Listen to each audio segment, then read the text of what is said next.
Olá, bom dia, e o tema de hoje é a teoria crítico-reprodutivista.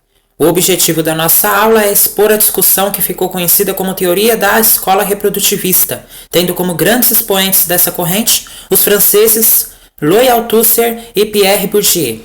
Os dois autores vão demonstrar como a escola é a principal instituição que pôde propiciar a reprodução da desigualdade social. E a nossa aula de história está começando.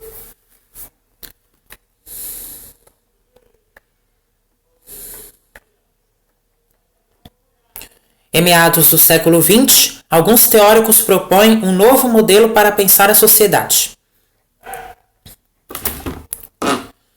Nem o modelo positivista funcionalista proposto por Durkheim e nem o modelo compreensivo postulado por Weber.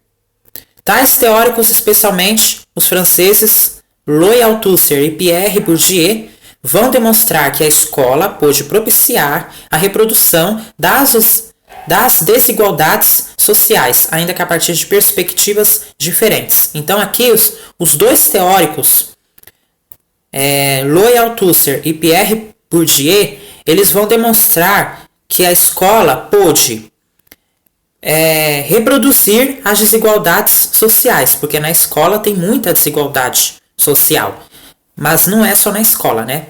A gente sabe que é no mundo, é em todo lugar. Então vamos agora, mas assim, a desigualdade social tem em todo lugar. Mas esses dois teóricos franceses, eles demonstraram que a escola, eles só falaram da escola, sendo que a desigualdade social tem em todo lugar. Mas eles só falaram que a escola é aonde reproduz, né, a desigualdade social, ainda que a partir de perspectivas diferentes.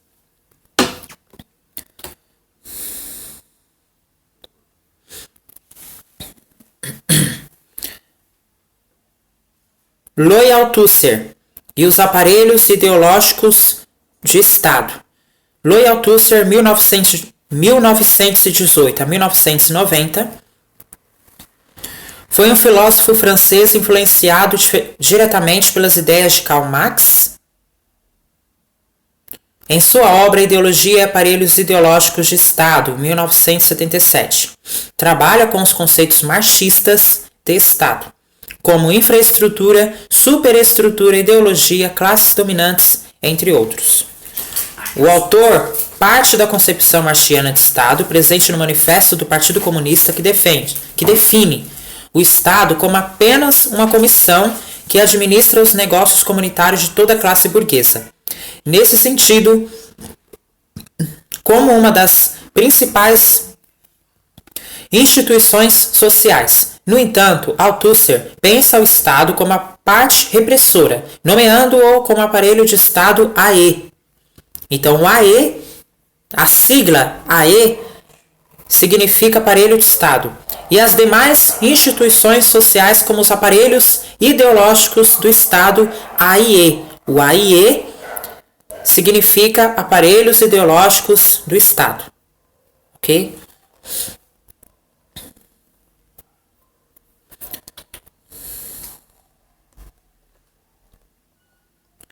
O aparelho de Estado é constituído pela polícia, tribunais, prisões, governo, administração e exército. Funciona através da violência posta ao serviço das classes dominantes. Os aparelhos ideológicos do Estado, AIE, são esferas da sociedade que Durkheim chamou de instituições sociais. Assim, temos o AIE religioso, AIE escolar, AIE familiar, que também é reprodutora da força de trabalho, da unidade e do consumo. AIE jurídico, AIE sindical, AIE político, partidos, AIE da informação, as mídias em geral e AIE cultural.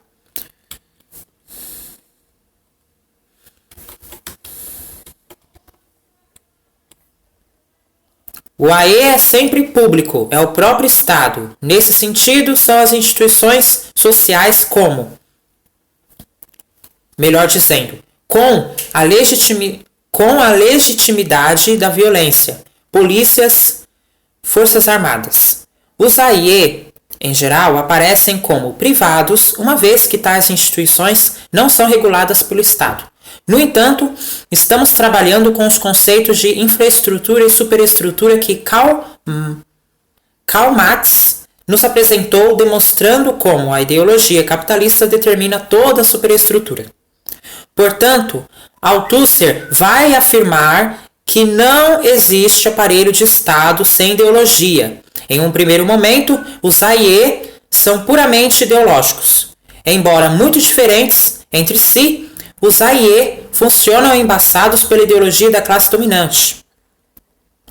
E uma classe só se mantém dominante se exercer poder nos AIE e sobre os mesmos. Althusser então questiona qual a relação dos AIE com as relações de produção? Qual a relação dos AIE com as relações de produção? Em grande medida, essa relação é assegurada pelo poder exercido pelos AIE e pelo AE, que é repressivo. Por serem variados e distintos, os AIE aparecem como relativamente autônomos, enquanto o AE é mantido pela organização central dos representantes da classe dominante presentes no governo.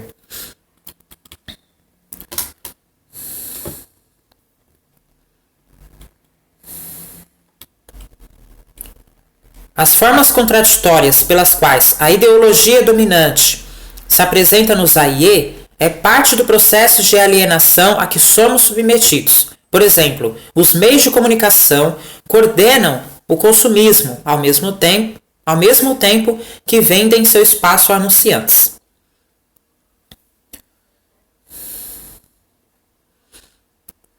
A partir de uma análise marxiana da história ocidental, o autor afirma que o AIE, número 1 do feudalismo, foi a Igreja Católica. A reforma protestante e as revoluções burguesas a derrubaram deste posto. E ao contrário do que se pensa, não foi substituída pelo AIE político, e sim pela escola. O AIE Igreja-Família foi substituído pelo AIE Escola-Família. Tirou a igreja e colocou a escola no lugar, né?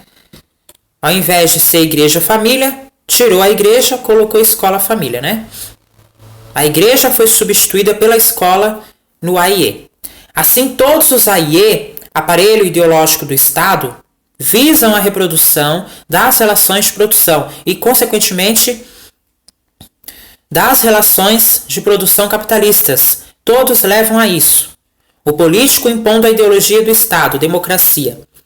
O da informação impõe ideias vinculadas ao capitalismo, individualismo, consumismo e liberalismo, assim como o cultural, que determina o que é cultura e o que não é, e dessa maneira em todos os AIE.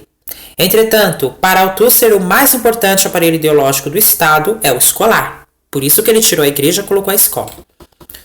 Desde a infância até a adolescência, a escola inculca nas crianças os saberes próprios e práticos das classes dominantes, para depois estes se transformarem, na maioria, dos trabalhadores desqualificados. Alguns seguem estudando, chegam a cargos médios, outros ascendem aos cargos de mando, ou seja, a classe dominante. Tem ainda os que serão parte do aparelho repressor e também os profissionais da ideologia, professores e padres. Então, pessoal, só para dizer que a classe dominante é aqueles que mandam, exercem o cargo de mandar, tá?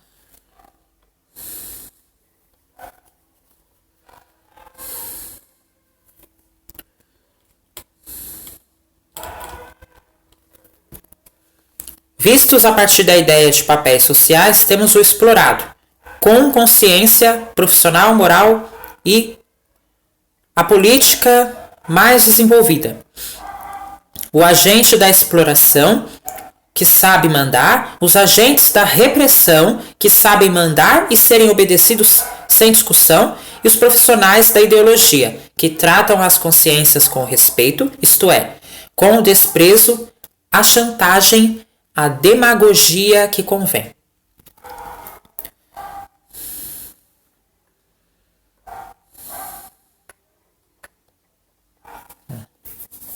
Althusser aponta o caminho para a mudança. Peço desculpa aos professores que, em condições terríveis, tentam voltar contra a ideologia, contra o sistema e contra as práticas em que este os encerra. As armas que podem encontrar na história e no saber que ensinam, entre aspas, em certa medida são heróis, mas são raros e quantos a maioria não tem sequer um vislumbre de dúvida quanto ao trabalho que o sistema que os ultrapassa e esmaga os obriga a fazer pior, dedicam-se inteiramente em toda a consciência à realização desse trabalho, os famosos métodos novos. Têm tão poucas dúvidas que contribuem até pelo seu devotamento a manter e alimentar a representação ideológica da escola, que a torna hoje tão natural, indispensável, útil e até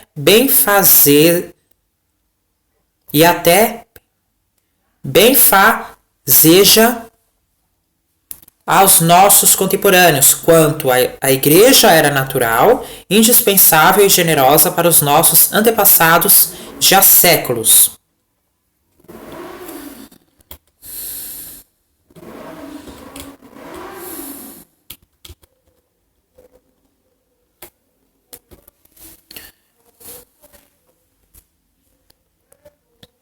Pierre Bourdieu e a herança cultural.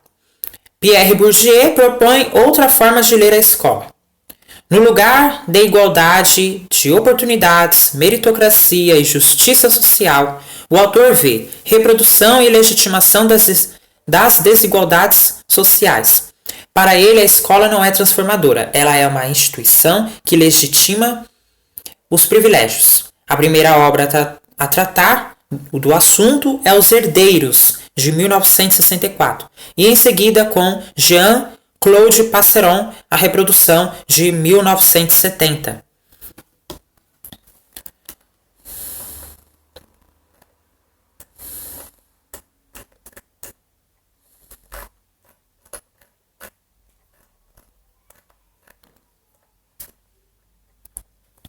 O autor chama a atenção a um ponto muito importante a se considerar. Os alunos não são abstrações e não são iguais na escola. Um é diferente do outro, né? Cada aluno traz uma bagagem cultural e social diferente da dos demais e que pode ser mais ou menos rentável na escola. Bourdieu discute que a escola cobra do aluno, independente de sua origem, os gostos, as crenças, as posturas e os valores do grupo social dominante, que são apresentados de forma dissimulada, como sendo uma cultura universal.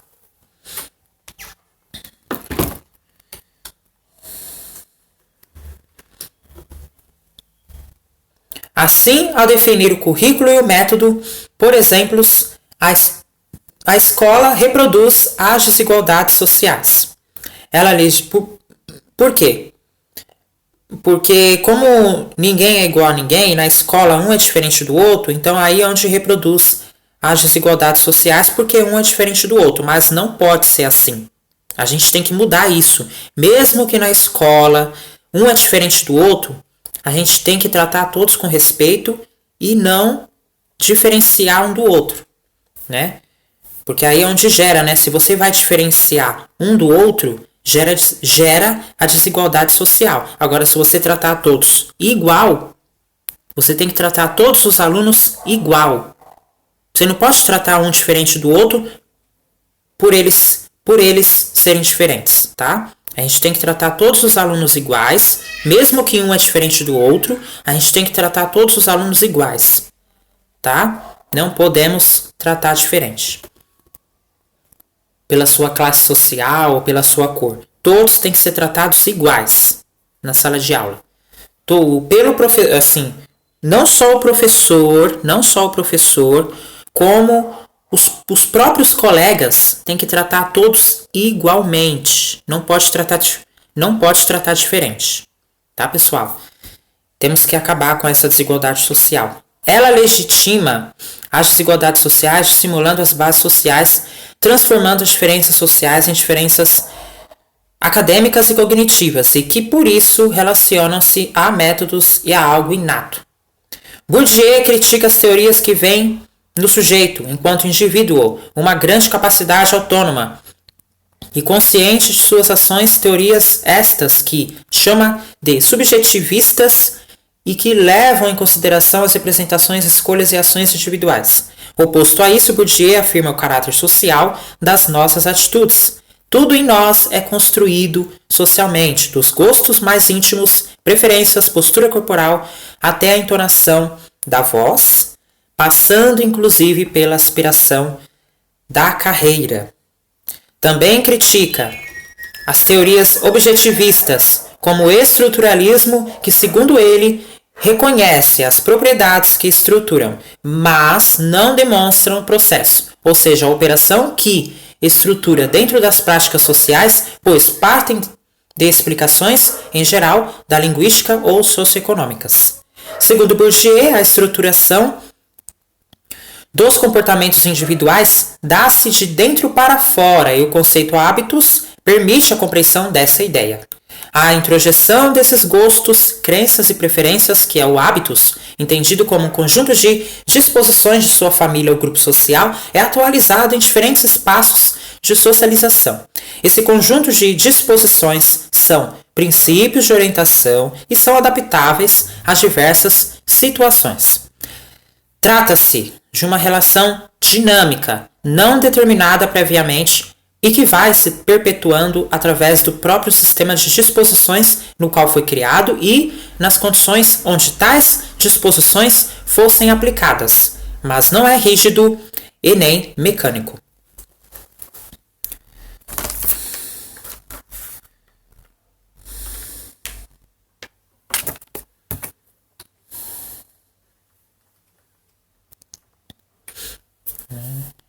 Na educação, Bourdieu nega a existência de um sujeito autônomo e também a de um sujeito condicionado ou determinado estruturalmente. Se de um lado, cada indivíduo traz uma bagagem socialmente herdada, por outro lado, existem componentes objetivos, externos e que podem beneficiar o sujeito em seu sucesso escolar, modificando modos de agir. Para isso, a ideia de capital é pensada em outras esferas, além do capital econômico. Assim, temos o capital social, relacionamentos sociais influentes da família, e o capital cultural, domínio dos saberes cultos e principalmente títulos escolares. A bagagem familiar inclui componentes que constituem a subjetividade individual e aparece principalmente como capital cultural. Aprendemos esse capital cultural por meio de nossa família, como uma herança social e abrange gostos e preferências em relação à arte, à gastronomia, à decoração, ao vestuário, aos esportes, saber a língua culta, conhecer o sistema de ensino, etc. Na análise bourdieusiana, o capital cultural tem o maior impacto no sucesso escolar e o econômico é diminuído na explicação das desigualdades circunscritas a esse ambiente.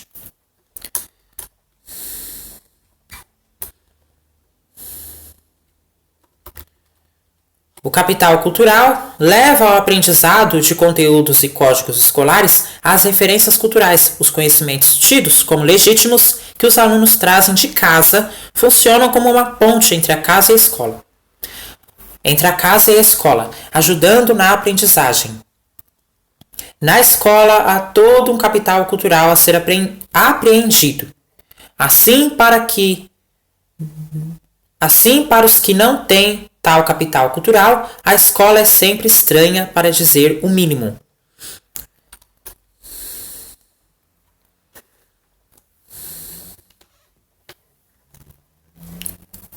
O capital cultural também contribui para aumentar o desempenho dos alunos nos processos de avaliação, pois estes encerram um julgamento moral, cultural e de conteúdo. A cobrança é por escrever e falar bem, comportar-se socialmente, ser curioso intelectualmente falando. Né? Ser curioso intelectualmente falando, comprometido e disciplinado. Isso só é possível a ser alcançado se os alunos adquirirem esse capital desde a interação em família. Além disso, o capital cultural pode fornecer informações sobre a estrutura do sistema de ensino, que engloba, entre outros elementos, a hierarquização e a noção de qualidade, atributos que só pais, professores ou com amigos conhecedores podem oferecer. Assim, o capital social contribui para o capital cultural.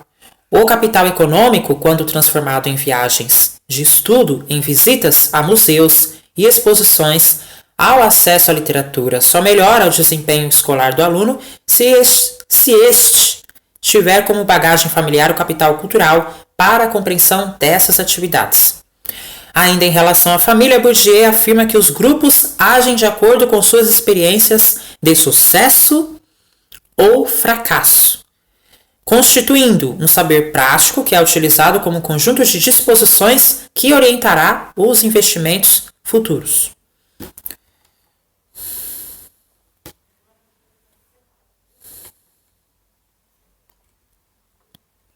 Esses investimentos são da ordem dos capitais.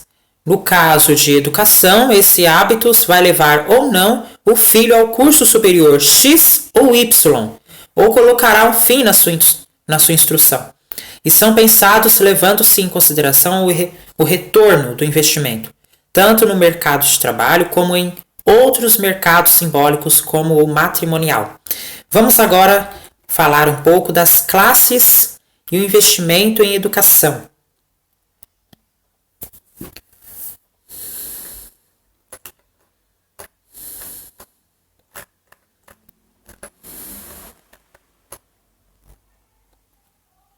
As classes populares investem pouco capital econômico, pois não dispõem do mesmo.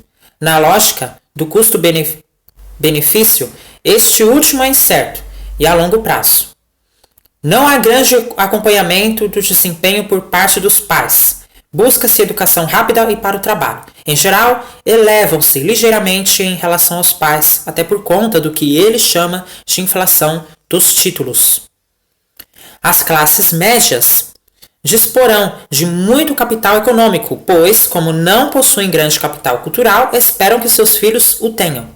Dessa forma, adotam 3 componentes: o ascetismo, o malthusianismo e a boa vontade cultural.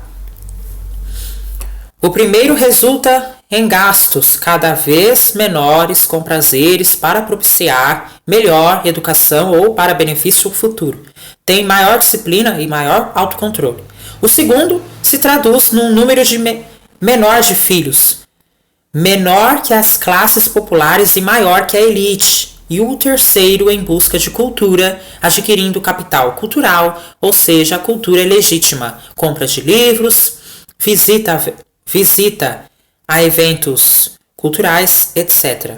As elites investem pesadamente na educação. No entanto, o sucesso escolar é algo natural e não demanda tanto esforço familiar. Já possuem capital cultural, social e econômico. Não lutam para ascender, pois seu lugar ou sua posição no campo já está definida.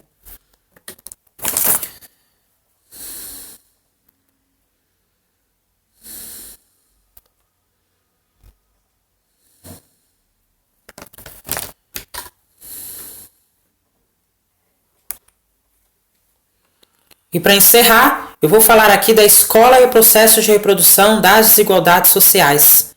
Em uma dada sociedade complexa como a nossa, existe uma diretriz de ensino a ser seguida. Tal diretriz ou parâmetros apresentam os conteúdos que devem ser aprendidos em cada etapa da educação básica. As diretrizes não distinguem as classes sociais. Portanto, toda escola deve trabalhar o conteúdo proposto, seja ela a escola para as classes alta e baixa. Quer dizer, seja ela a escola para as classes alta e média, que em nossa sociedade é a escola privada ou a escola para a classe baixa, nossa escola pública. Se os conteúdos são os mesmos e muitas vezes o método adotado também, porque a escola pôde propiciar a reprodução das desigualdades. Aqui é uma pergunta. Por que a escola pôde propiciar a reprodução das desigualdades sociais? É a partir da ideia de um arbitrário cultural que Bourdieu vai apresentar a resposta a tal pergunta. O capital cultural de cada grupo não está fundamentado em princípios racionais e objetivos, ele é escolhido.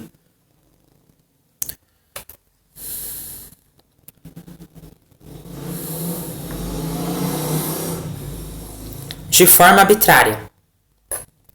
Bourdieu se apropria do conceito de cultura desenvolvido pela antropologia para demonstrar que não existe um capital cultural superior a outro. Existem diferentes capitais. No entanto, a imposição de um sobre os outros pôde legitimá-lo como superior e principalmente como um único possível. Um arbitrário cultural só é entendido como legítimo se entendermos como se dão as relações de grupo em uma sociedade e da disputa pelos seus arbitrários. Em uma sociedade de classe, a imposição da classe dominante se dará também no campo cultural. Nesse sentido, a escola, a partir de uma autoridade conferida pelo fazer pedagógico, apenas legitimaria o arbitrário cultural produzido pela classe dominante. É preciso refletir que esse fazer pedagógico só é garantido se o arbitrário cultural da elite for dissimulado, apresentando-se como legítimo e neutro. Para funcionar,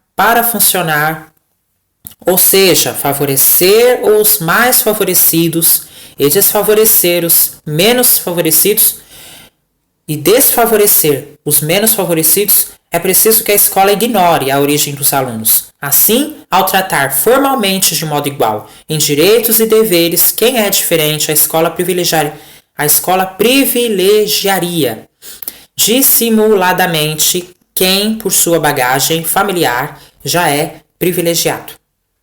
Para o aluno se beneficiar do conteúdo que a comunicação pedagógica elabora, é preciso que ele domine os códigos utilizados nessa elaboração. E isso apenas aqueles com capital cultural em sua origem conseguem. Aqueles que não conseguem são entendidos como inaptos, como diferentes na capacidade, dons desiguais, quando na realidade não dominam o código em sua origem.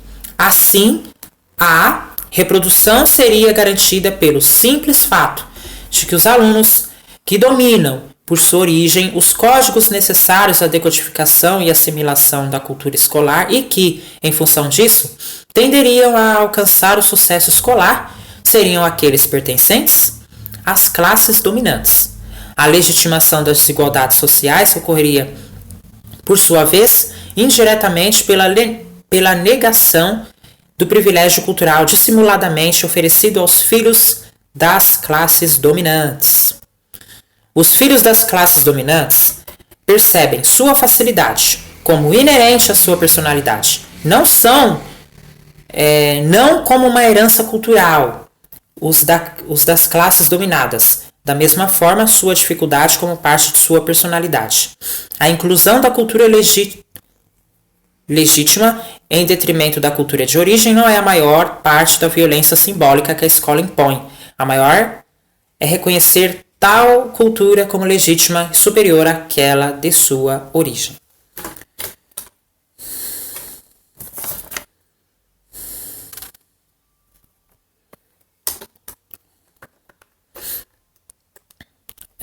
Além disso, a escola valoriza o que é herdado culturalmente, como algo inato, a elegância verbal e a desenvoltura intelectual, já que essas características não são adquiridas na escola.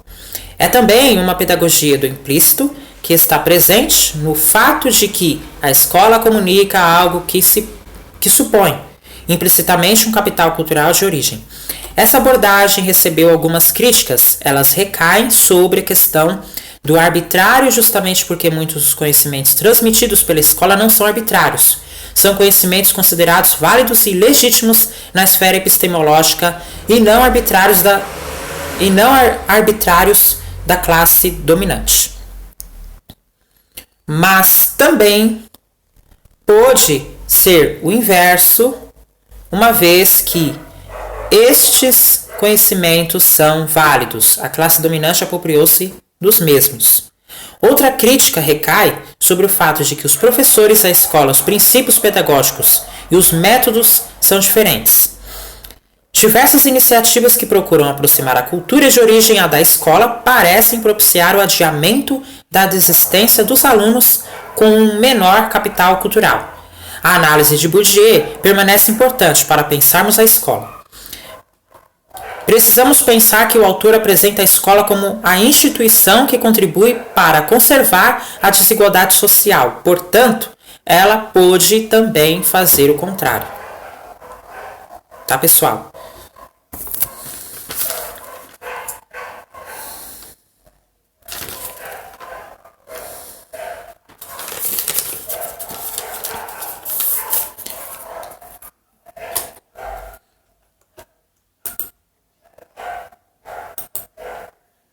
Então é isso, acabou a nossa aula. Muito obrigado pela sua companhia. Se você não é inscrito no canal, se inscreve no canal, ativa o sininho para receber todas as notificações. Se você gostou, já deixa o seu like. Se você gostou, já deixa o seu like. Eu fico por aqui, desejo a todos... Eu desejo a todos um bom final de semana e até segunda. Tchau, pessoal!